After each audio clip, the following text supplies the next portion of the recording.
السلام عليكم ورحمة الله وبركاته. الحمد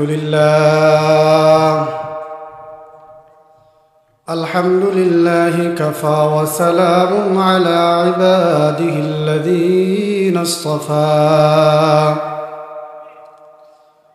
أما بعد فأعوذ بالله من الشيطان الرجيم.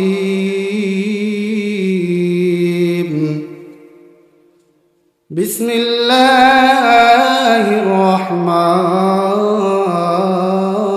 الرحيم.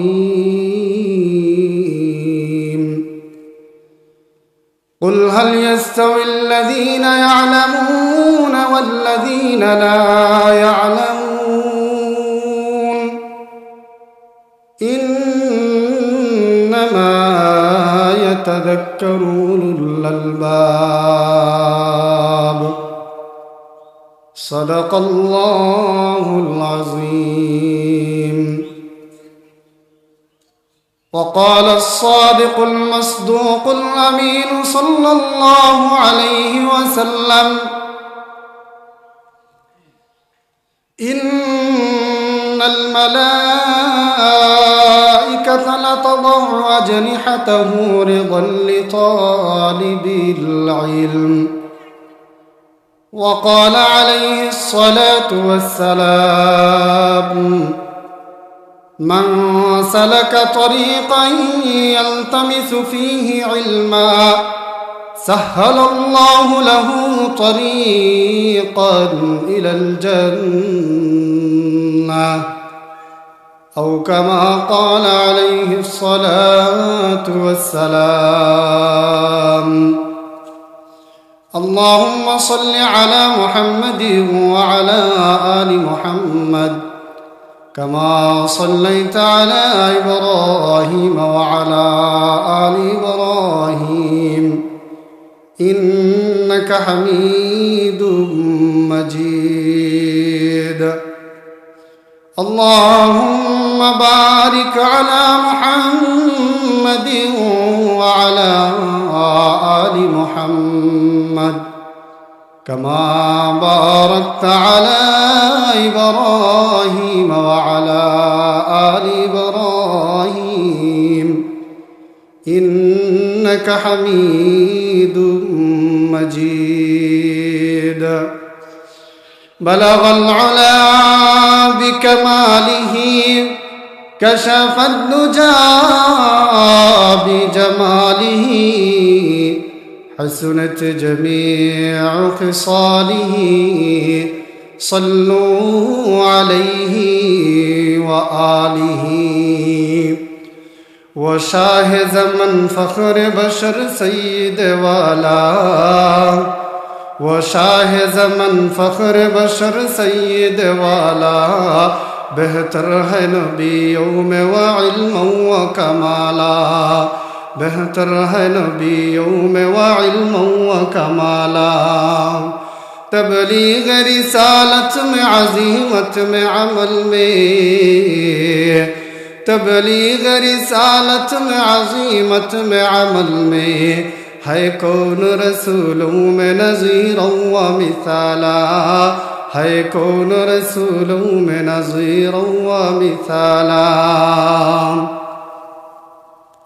আলহামদুলিল্লাহ, মহান আল্লাহ পাক রব্বুল আলামিনের দরবারে অসংখ্য গণিত শুকর ও সুজুদ যে রব্বুল আলামিন আপনাকে আমাকে বাগাপুর উম্মে কুলসুম রাদিয়াল্লাহু তাআলা আনহা মহিলা মাদ্রাসা কর্তৃক আয়োজিত খতমে বুখারী শরীফ উপলক্ষে দ্বিতীয় বার্ষিক ওয়াজ মাহফিলে উপস্থিত হওয়ার, দিনই কিছু কথা বলার, শোনার তৌফিক দিয়েছেন। এজন্য আমরা সেই মহিয়ান গরিয়ান রব্বুল পাক ইজ্জাতুল জালালের দরবারে কালিমাতুশ শুকর আদায় করি আলহামদুলিল্লাহ। সম্মানিত হাজিরিন, আমি আপনাদের সামনে পবিত্র কোরআনের একখানা আয়াত তিলাওয়াত করেছি এবং রাসূল পাক সাল্লাল্লাহু আলাইহি ওয়াসাল্লামের অসংখ্য হাদিসের ভান্ডার থেকে দুইটা হাদিস আপনাদের সামনে পাঠ করেছি। যে আয়াত এবং হাদিসের আলোচ্য বিষয় হচ্ছে ইলমে দ্বীনের ফজিলত, ইলমে দ্বীনের মর্যাদা, ইলমে দ্বীন যারা অর্জন করবে তাদের ফজিলত এই সম্পর্কে কিছু আলোচনা করব যেহেতু সময় স্বল্প। আমি আপনাদের সামনে যে আয়াত তিলাওয়াত করেছি সরাসরি সেই আয়াতের দিকে যাই। আল্লাহ পাক রব্বুল আলামিন আমার তিলাওয়াতকৃত আয়াতের মধ্যে বলেন, কুল হাল ইয়াস্তাউিল্লাযীনা ইয়া'লামুনা ওয়াল্লাযীনা লা ইয়া'লামুন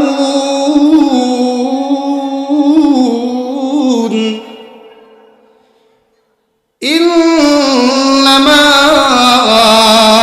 ইয়াতাযাক্কারু উলুল আলবাব।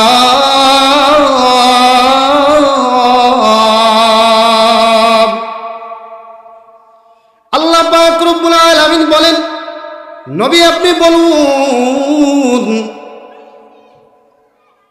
কুল নবী আপনি বলুন, হাল ইয়াস্তাবিল্লাযীনা ইয়া'লামুনা ওয়াল্লাযীনা লা ইয়া'লামুন, যারা জানে এবং যারা জানে না তারা উভয় দল কি হাল ইয়াস্তাবি সমান কিনা। আল্লাহ পাক রব্বুল আলামিন নবীকে প্রশ্ন করতেছেন, জিজ্ঞাসা করতেছেন। এখানে হচ্ছে ইস্তেফহামে ইনকারি, অর্থাৎ আল্লাহ তাআলা এখানে অস্বীকারমূলকভাবে এটা বলতেছেন, অর্থাৎ যারা জানে এবং যারা জানে না, যারা জ্ঞানী এবং যারা মূর্খ, যারা বুদ্ধিমান যারা বোকা, তারা কখনোই উভয় দল সমান হতে পারে না। আল্লাহ তাআলা বিষয়টাকে বোঝানোর জন্য আল্লাহ পাক রব্বুল আলামিন নবীকে এইখানে বলতেছেন, হাল ইয়াস্তাবিল্লাযীনা ইয়া'লামুনা ওয়াল্লাযীনা লা ইয়া'লামুন, যারা জানে এবং যারা জানে না তারা উভয় দল কি সমান? না না না, কখনো সমান হতে পারে না। আল্লাহ পাক রব্বুল আলামিন আয়াতের অপর অংশের মধ্যে বলেন, ইন্নামা ইয়াতাযাক্কারু উলুল আলবাব। আল্লাহ পাক রব্বুল আলামিন বলেন, এই যে একটা প্রশ্ন করা হলো, এটা মানুষ ওই সকল মানুষের জন্য, আলবাব যারা জ্ঞানী বুদ্ধিমান সম্প্রদায়, যারা ব্রেইনওয়ালা, যারা যাদের মধ্যে মাথার মধ্যে মগজ আছে, যাদের মাথার মধ্যে বুদ্ধি আছে, ওই সকল মানুষের জন্য আল্লাহ পাক রব্বুল আলামিন বলেন এটা হচ্ছে তাদের জন্য উপদেশ। এখন কথা হলো, যেহেতু যারা ইলম অর্জন করে তাদের মর্যাদার ব্যাপারে আল্লাহ তাআলা কোরআনের মধ্যে বললেন, যারা ইলম অর্জন করে বা যারা জ্ঞানী তারা এবং যারা জ্ঞানী নয় তারা উভয় দল সমান হতে পারে না। আল্লাহ রাসূল সাল্লাল্লাহু আলাইহি সাল্লামের হাদিসের মধ্যে আমরা গেলে সবিস্তারে আলোচনা পাবো। আল্লাহ পাক রব্বুল আলামিন কোরআনের অন্য আয়াতের মধ্যে বলছেন, ইয়ারফাউল্লাহুল্লাযীনা আমানু মিনকুম ওয়াল্লাযীনা উতুল ইলমা দারাজাত। আল্লাহ পাক রব্বুল আলামিন মুমিনদের এবং আহলে ইলম যারা ইলম অর্জন করার জন্য চেষ্টা করে, যারা ইলম অর্জন করে তাদের ব্যাপারে আল্লাহ পাক রব্বুল আলামিন বলছেন যে তাদের মর্যাদাকে আল্লাহ তাআলা বৃদ্ধি করবেন। সুবহানাল্লাহ। তাহলে আল্লাহ তাআলা কোরআনের মধ্যে এদের মর্যাদার কথা বললেন। আরো অসংখ্য আয়াতের মধ্যে আল্লাহ পাক রব্বুল আলামিন এই ইলম ওয়ালাদের কথা বলছেন। যেমন আল্লাহ পাক রব্বুল আলামিন সর্বপ্রথম যে কোরআন নাজিল করেছেন, কোরআনের সর্বপ্রথম যে বাক্য নাজিল করেছেন সেটি হচ্ছে আল্লাহর কথা, ইকরা, পড়ো, ইকরা, পড়ো। তাহলে আল্লাহ পাক রব্বুল আলামিনের নির্দেশনা হচ্ছে পড়ার জন্য। সর্বপ্রথম আয়াত, সর্বপ্রথম কোরআনের নির্দেশনা এটাই যে ইকরা, পড়ো। ইকরা বিসমি রাব্বিকাল্লাযী খালাক, যে রব আপনাকে সৃষ্টি করেছেন সেই রবের নামে আপনি পড়ুন। তাহলে পড়ার নির্দেশটা কোরআনের মধ্যেও পাওয়া গেল। এখন আহলে ইলম যারা বা ইলম অর্জন করার জন্য যারা চেষ্টা করে, আল্লাহ পাক রব্বুল আলামিন ওই সকল মানুষের মর্যাদার কথা কোরআনের মধ্যে পেলাম।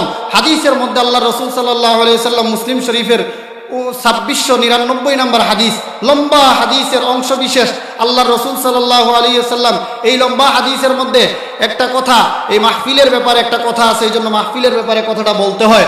আমরা অনেকেই ঘোরাঘুরির মধ্যে আছি, এখনো পর্যন্ত মাহফিলের প্রতি আমরা গুরুত্বারোপ করতেছি না। আসলে এই এলাকার জন্য এটা রহমত, এই এলাকার জন্য মানুষের জন্য রহমত, আল্লাহ তাআলার পক্ষ থেকে এটা অনেক বড় দয়া অনুগ্রহ যে এই এলাকায় একটা মাদ্রাসা হয়েছে এবং এই মাদ্রাসার উদ্যোগে আজকে এখানে একটা মাহফিল চলতেছে। আমি বলবো আমরা যারা পুরুষ আছি সকলেই, পুরুষ সবাই মাহফিলের মধ্যে তাড়াতাড়ি চলে আসি। এই মাহফিলগুলোর অনেক মর্যাদা এই 2629 নম্বর হাদিসের মধ্যে পাওয়া যায়। আল্লাহ রাসূল সাল্লাল্লাহু আলাইহি ওয়াসাল্লাম বলেন, লা ইয়াকুদু কওমিন ইয়াযকুরুনাল্লাহা ইল্লা হাফাতহুমুল মালায়েকা ওয়াগাশিয়াতহুমুর রাহমা ওয়া নাযালাত আলাইহিমুস সাকিনাহ ওয়া যাকারাহুমুল্লাহু ফী মান ইনদাহ। আল্লাহর রাসূল সাল্লাল্লাহু আলাইহি ওয়াসাল্লাম বলেন, যেই সকল সম্প্রদায়, যেই সকল মানুষগুলো আল্লাহ তাআলার জিকিরের জন্য বসে, আল্লাহ তাআলার জিকির আজকারের জন্য বসে, আল্লাহর জিকির করার জন্য বসে, আল্লাহর আলোচনা শোনার জন্য বসে, আল্লাহর রাসূলের আলোচনা করার জন্য শোনার জন্য বসে, ওই সকল মানুষগুলোর কথা আল্লাহ বলেন, ইল্লা হাফাতহুমুল মালাইকা, তাদেরকে আল্লাহ তাআলার পক্ষ থেকে রহমতের ফেরেশতারা বেষ্টন করে নেন। সুবহানাল্লাহ। তাহলে এই মাহফিলের মর্যাদা দেখেন, 1 নাম্বার। 2 নাম্বার, আল্লাহর রাসূল বলেন, ওয়া নাযালাত আলাইহিমুস সাকিনা, আল্লাহ পাক রব্বুল আলামিনের পক্ষ থেকে তাদের উপরে সাকিনা নাজিল হতে থাকে। সুবহানাল্লাহ। সাকিনা নাজিল, প্রশান্তি, শান্তি নাজিল হতে থাকে। এজন্য মাহফিলগুলোতে বসলে দেখবেন অনেক সময় মনের মধ্যে অশান্তি থাকলেও, মনের মধ্যে বিভিন্ন সমস্যা থাকলেও এই মাহফিলে বসার পরে মনে আলাদা একটা শান্তি পাওয়া যায়। আল্লাহ রাসূলের কথা কখনো মিথ্যা না। আপনি যদি সন্দেহ করেন তার ঈমান থাকবে না। আল্লাহ রাসূল সাল্লাল্লাহু আলাইহি ওয়াসাল্লাম বলতেছেন, নাযালাত আলাইহিমুস সাকিনা, তাদের উপরে সাকিনা নাজিল হবে। তাহলে অবশ্যই নাজিল হয়। এর প্রমাণও হচ্ছে আপনার মনে অশান্তি যদি থাকে, মাহফিলে এসে বসে দেখেন, আপনার মনে শান্তি পাবেন ইনশাআল্লাহ। ওয়া গাশিয়াতহুমুর রাহমা।